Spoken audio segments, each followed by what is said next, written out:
Welcome into the Fantasy Pros Football Podcast. We are honored to be joined today by Jeff Fisher, former head coach of the Houston Oilers, Tennessee Titans, and St. Louis Rams. Over 20 years of head coaching experience in the NFL, and we're extremely excited to be able to chat with him today. Jeff, welcome into the Fantasy Pros Football Podcast. Well, hey, Kyle, Tags, it's really nice to join you guys. I'm really excited about what's ahead, and as we go through this process, man, I'm really looking forward to learning a whole bunch about what you guys do. So thanks for having me. Absolutely. We are very, very excited. We've got some questions for you, Coach, but first, I just want to talk about this best ball commercial that you did with FanDuel, and I cracked up watching it. I don't know about you, Tex. I was laughing. Obviously, you're a football guy through and through, but hey, Jeff, I think you might have a future career in acting if you want to go for it. Well, that's funny. I was at my cabin in Montana a week or so ago, and I walked in the kitchen. I was prepping a meal or something, looking out the window at the lake, and the mooses that are walking by. I hear my voice coming from the other room, and I walked back in the other room with the TV on, and there's the commercial. First time I saw it. So yeah, it's been pretty cool. It was, from Outdoor Channel to NHL to Live to you name it, it's been out there, and I've had a lot of friends in the business, outside the business, call them in. Hey, that was really cool. So here's what happened with that. About 6 weeks ago, I get a text on a Friday. Hey, do you want to? And I'm like, okay. Well, I had 3 questions. I'm happy to look at a commercial. What are you guys? Who's doing it?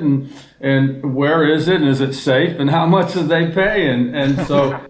But on Tuesday I ended up in Chicago, and it was a great experience. In particular, it's one of the behind-the-scenes things, guys, and that this crew was so professional. Everybody that helped with the shoot and everything, and they were so happy to be back to work under these unusual circumstances. So yeah, we had a lot of fun. So there's paella, there's a cat, there's Swifters, there's all kinds of things coming. Don't ask me about my paella recipe. Because I have to put you on a list and you'll go way down on the bottom. But it was a lot of fun, great people to work with, and so far, so good. I've gotten a lot of positive feedback. Well, good. Yeah, like I said, you've got a future career in acting if you want to go for it. And apparently you've got nothing but good reviews, so that's a solid foundation to jump off of. Well, Jeff, obviously this is one of the weirdest off seasons that we've ever experienced, right? And there's a ton of unknowns as we head into the NFL season. I'm extremely excited to get to chat with you and lean on your experience, right? We were talking before we started recording that your experience is one of the things that we can lean into here. For us, we can dive into next-gen stats, and we can look at all these different metrics as fantasy football analysts, but we're not the ones who understand how to install an offense, how to determine who gets the targets, the carries. So I'm really excited to get to chat with you and lean on your experience here. Tags, I know that you're really excited for this too. You want to ask the first question here for Jeff?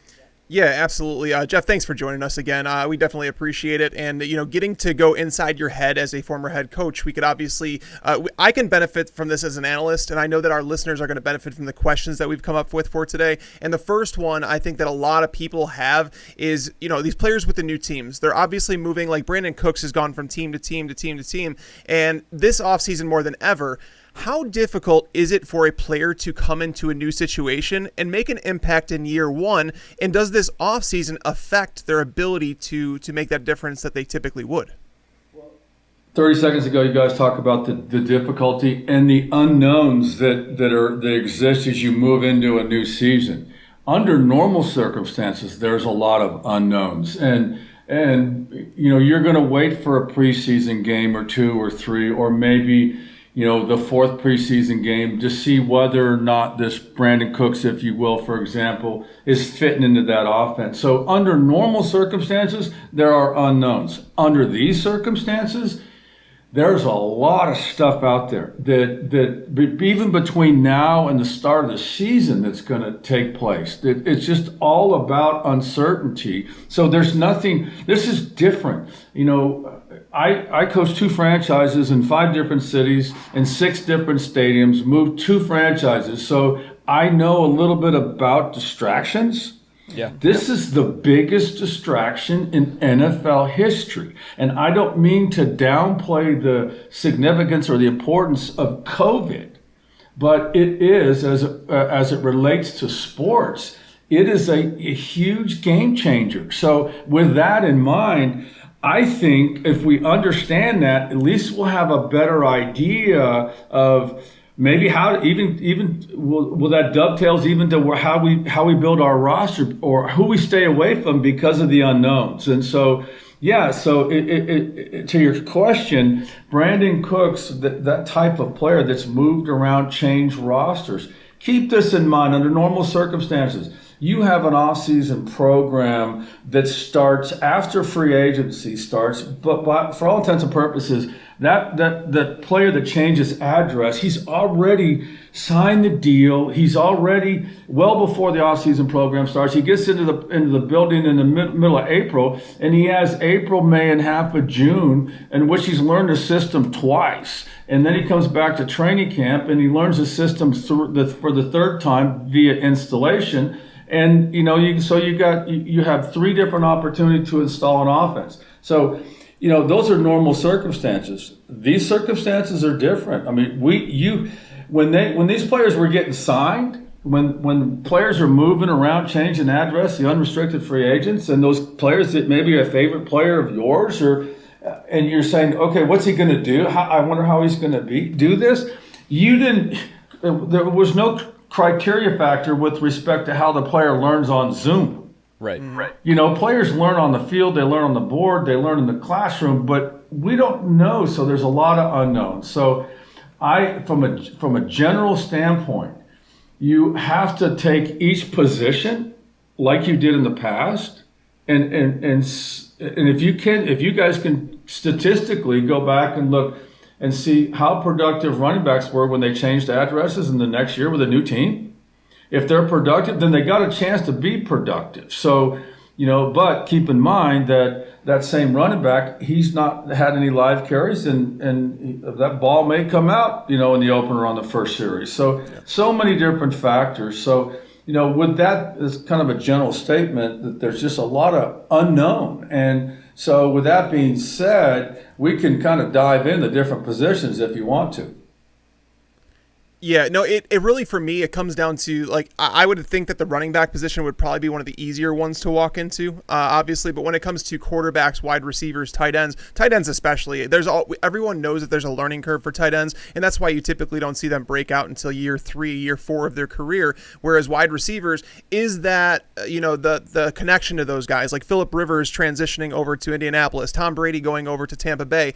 Is that important in terms of chemistry between those players where, are we going to have to worry about the chemistry between T.Y. Hilton and Phillip Rivers on the field because they haven't played in any games together?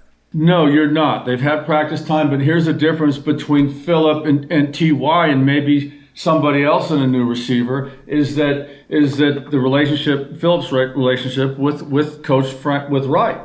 Mm-hmm. Sure. Okay, they spent time together in San Diego. Yep. Okay, the system's the system. They know, they're on the same page. It probably took them a week to go through the playbook, and Phillip has it. So now T.Y. Hilton's not only being coached by his receiver coach, by the head coach, he's also being coached by a quarterback that knows the system. So by the time you get in the season, no, there's no problems there. But does that situation exist in other places? So you have to look into those things. And another thing, I mean, you talk about receivers. I don't know. You guys help me. When was the last time a first-round wide receiver, a first-round pick, went to the Pro Bowl as a rookie? It doesn't happen. Mm-hmm. And that's the thing that, if you're going to play this game, the listeners need to understand is, we've had this adage that we carried along with us for a long time. The further away from the ball you are, the harder it is to play. Okay? Now, the harder it is, meaning at the receiver position, it's going to take some time. There's adjustment levels all over the place, and week after week after week, and different coverages and new things and all these things. So it's tough out there for a young receiver to be productive. Now, there's always examples and where on occasion sometimes that'll happen. But I really think you look at receivers, you got to be careful with, especially with young guys. If it's a veteran guy that's changed an address a couple times and he's been productive, he's going to be productive as long as you got an offensive line. Because obviously you got to run the football to throw it. So a lot of different factors. The tight end position that you brought up really, really intrigues me because from a fantasy standpoint, because the tight ends, he's got dual responsibility. He's got 3 responsibilities. Right. He's gonna very, very responsible in the run game. So he's got to learn that. Okay. And then of course what's he doing in the pass game? And then also in the pass game, not only as a receiver, he's going to be involved in protection. So young tight ends take a while to come on the scene. And so you're almost, if you're going to pick a tight end, you're better. Obviously, everybody would pick Kittle, but that's I think the veteran guy is the guy you have to lean with. And again, when you talk about skill positions on offense, you're going to make your money more so from veterans than you are from younger guys. Jeff, I want to continue the conversation. I want to talk about coaches and specific matchups, right? And we were talking about this beforehand, that we could probably talk about this for 30 to 3 hours, right? 30 minutes to 3 hours. Like, this could just be an incredibly long conversation. But do coaches look at player-specific matchups and look to shut them down? Or do they rely specifically on their scheme and hope it works? So, like, for example, George Kittle, the tight end for the San Francisco 49ers, going against the Cardinals in week 1. They were destroyed by tight ends all last year. And Kittle's really the only option that they have in the passing game. Can a team really game plan to shut down that one player, or do they rely specifically on their scheme? Well, again, yeah, you can game plan and you can shut down, for the most part, a wide receiver, provided that he's lined up outside and wide. If that receiver, for example, ends up he's a versatile guy that will not only line up outside but inside. On third down, that it becomes that a primary target on early downs, and then it becomes that inside type of slot receiver. Third down, keep the change rolling type of guy. That guy's harder to shut down. Now, defenses are equipped. Now, defenses are smart. I mean, you can call a defense as simple as we'll call it cover 1, and it's one call number 85, and so. They'll call that coverage, and that means all right, everybody else is man-to-man, and whoever's on 85 gets help from the safety. So you can try to do those things, but it is really difficult at the tight end position.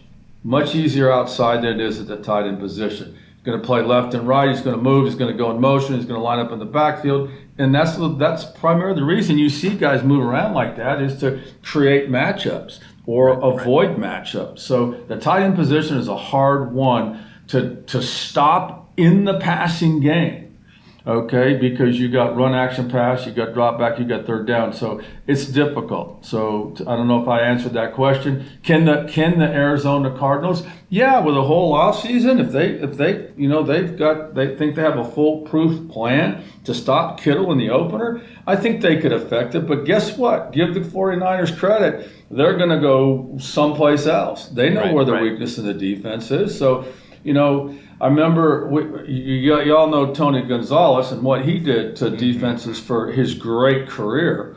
We're getting ready to play the Chiefs in Nashville, and our whole defensive game plan was, where is Tony Gonzalez? Where's 88?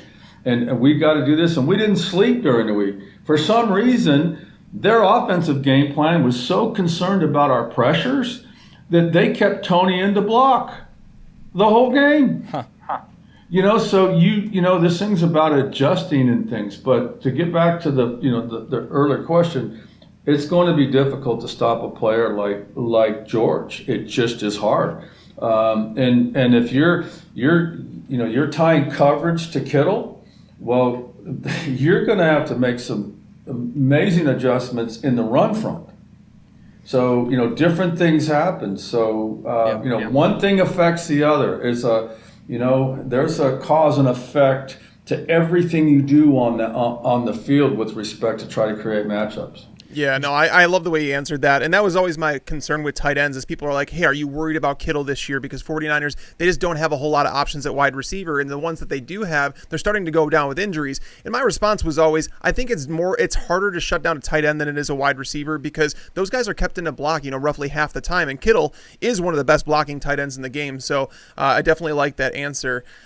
With that being said, what is the biggest thing that you would say fantasy football analysts miss when they're projecting games? Because we look at all these stats, we look at all these numbers, and we're trying to find trends and things. What is the biggest thing that you would say we miss throughout the week? Well, I just think there's so much going on and so much information that does not get out from the practice field, from the preparation days.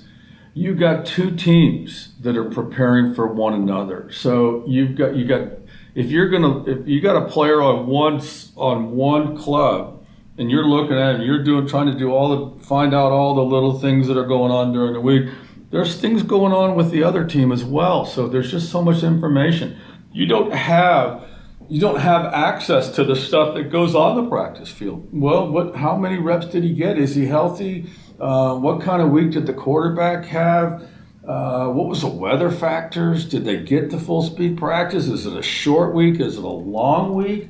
How do these guys bounce back off a win, off a loss? All those things, that you can get information about and find statistics. But man, what goes on in the practice field, especially considering most of those practices are closed? Right. That's hard information to obtain. So you're rolling the dice a little bit on statistics. But again, the more information that you have, the more similarities that you can draw from, the better off you are. Jeff, I wanted to double back. We were talking about Phillip Rivers and T.Y. Hilton earlier, right? And so this quarterback and wide receiver connection, and obviously the familiarity with the scheme is going to help. But from our perspective, we're sitting down and we're trying to project the entire season, right? Which is a futile experiment. But who has more of an impact in who gets thrown the ball? Is it the coach or is it the quarterback? Does the level of experience that a quarterback has to factor into that? So if you have a rookie quarterback versus someone like Aaron Rodgers or a Tom Brady, does that also play a role in it? There's just not a simple answer to that question. It's a great question.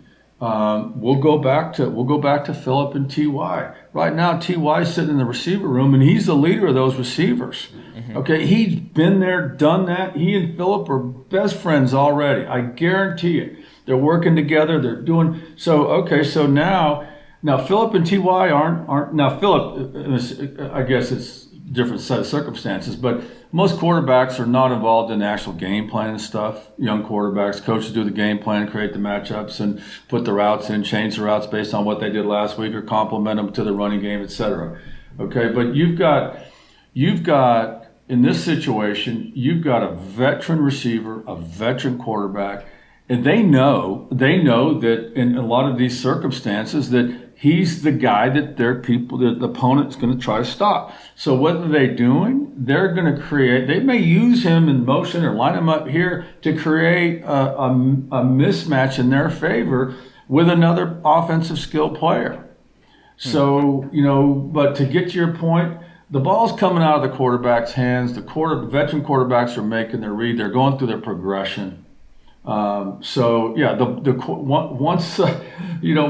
bullets start flying, man, it's the quarterback that's getting the ball to the receivers. All this stuff during the week, all the game planning, all the practice reps and everything. Yeah, it's all coaching, but and on Sunday Sunday and on a critical 3rd and 3 or 3rd and 4 to keep a drive alive to win the game.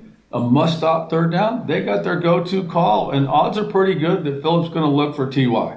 because he trusts him. Or that plays in there because T.Y. has the experience, the wealth of experience over time. He can adjust. If the defense builds a wall inside, he's got to redirect and come back outside. Phillip trusts he's been there and done that, and bang, it's a 1st down. So. But to answer your question, again, I'm long-winded answers. But yeah, the quarterback's delivering the ball, but so much of it during the week has to do with the coaching and the quarterback. Yeah, and that's. I want to build on that one because it goes back to a conversation I was having on Twitter yesterday with someone. Nyheim Hines is the third down back out there in Indianapolis. You go back to last season, he played just 21 snaps per game. Obviously, that was just with Marlon Mack on the on the team. They drafted Jonathan Taylor in the second round, and a lot of people are expecting, just because Phillip Rivers has targeted running backs over the course of his career with Darren Sproles, Danny Woodhead, Austin Eckler. These are fantastic receiving backs that he's had.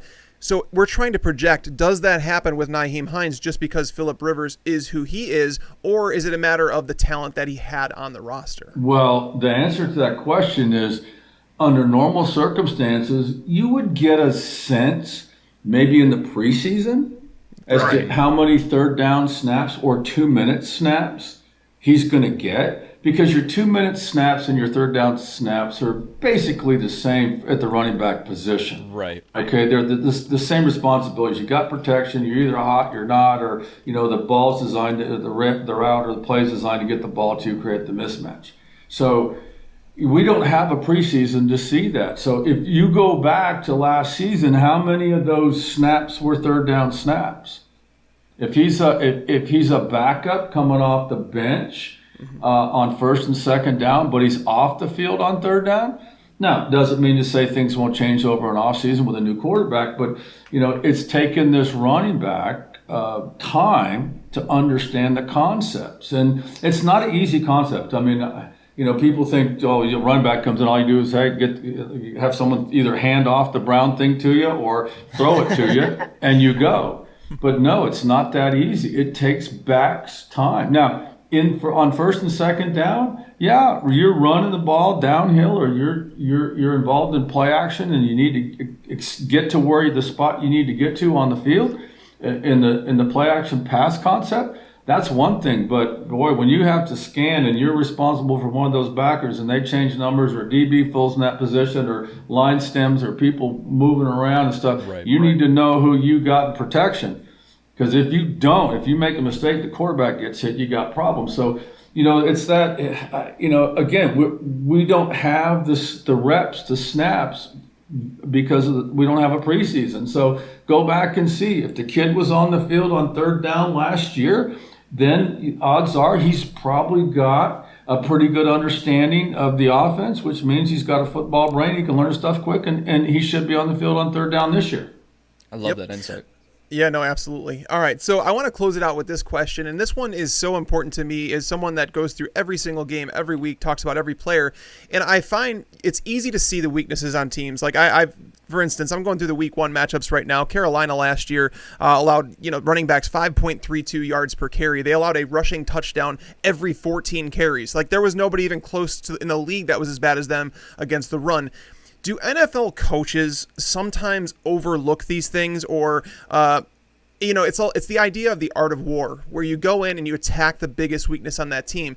Do NFL coaches actually go in and look at those things and say, hey, if you break down and look at every single week, 80% of the time, this is who's doing the damage against them. We need to find a way to exploit that weakness on their defense. Do NFL coaches actually do that? Or is it more like, hey, we're going to execute our scheme the best that we can, and we're going to hope that it's better than them?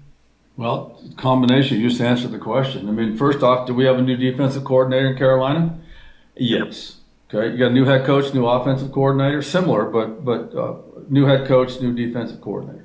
Okay. So yeah, things are completely changing. Yep. So is it possible? The question you're asking, I'll restate it for you. Is it possible in the NFL to go from the bottom 5 in run defense to the top 5 in run defense over an offseason? Yes. Either with 1, coaching changes, or 2, scheme changes that the coaching staff, there was no change. They made adjustments. They got a couple different players in there, and they made scheme changes because all they do is study all offseason. Yeah, they can change. The key here is, that's what makes this year so exciting, is that because of the uncertainty, because of the distraction we referred to earlier on, you really don't know what to expect. The only thing that I think we can hang our hats on are those offenses. The New Orleans Saints offense, for example. Okay, how much change have they gone through? Not much, right? We all know Drew's a Hall of Famer. We all know what they got, the running back. We all know Michael Thomas can do, and all. They're gonna be good. They didn't have to learn a new offense. They fine-tuned, okay, versus where there's a new head coaching change or a coordinator change, or Cincinnati with the young, promising rookie quarterback. You don't know where they are. So to me, I would lean with those established programs and the established players. Now, outside at the cornerback spot, you can roll the dice a little bit. You expect good players to be able to make big plays, and guys are changing addresses. I mean, a former player that I had that we drafted with the Rams, Janoris Jenkins. Okay, New York, obviously that thing didn't work out. He's down. He's re-signed again in New Orleans. Guess what? Jenks is going to be a really good corner down there in that system. He's in his second year. He's got the experience. He's going to line up and he's going to play. He's going to play well. So, those are the things that you have to look at. But those systems that are in place that have been productive in the past, because this is an unusual year, those are the areas that you're going to have to, I think, safe places to go. And then within those safe places, which guy's going to have that breakout year or come back and repeat what he did last year? Jeff, you talked about that week against that week against Tony Gonzalez and like not sleeping that week, right? Who, really quick, and this is just for my benefit, and then we'll get you out of here. Who was the best quarterback that you ever went up against, that you ever coached against? Well, I can't tell you who the best one was. I can tell you that I was fortunate over my career to face some amazing talent, from Joe Montana to Phil Simms. I mean, the list goes on and on and on, all the way to currently, our battles against the Colts with Peyton, battles we had with Brady, and, Phillip Rivers. This pains me to say this, but I won a lot of games in the National Football League. And I coached for a long, long time. I think I had maybe 4 matchups against Phillip as a head coach because they weren't in the division. Never beat the Chargers. Sean Hill threw an interception in San Diego inside of 2 minutes going in the end zone, and we lost.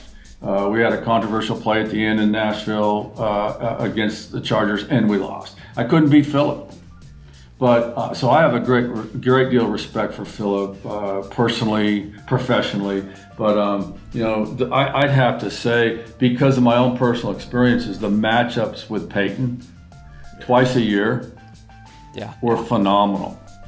And just for the listeners, we lost the line coach. The National Football League lost the best offensive line coach, I think, one of the tops all time in the game, in Howard Mudd. Howard Mudd had so much to do with that offense and Peyton's success, and that offense had so much to do with offenses around the country at every level with the hurry up and what Peyton did. And we'd have to put wristbands on our defense and change them every quarter. and now you have another dynamic that's going to go on out there with no fans.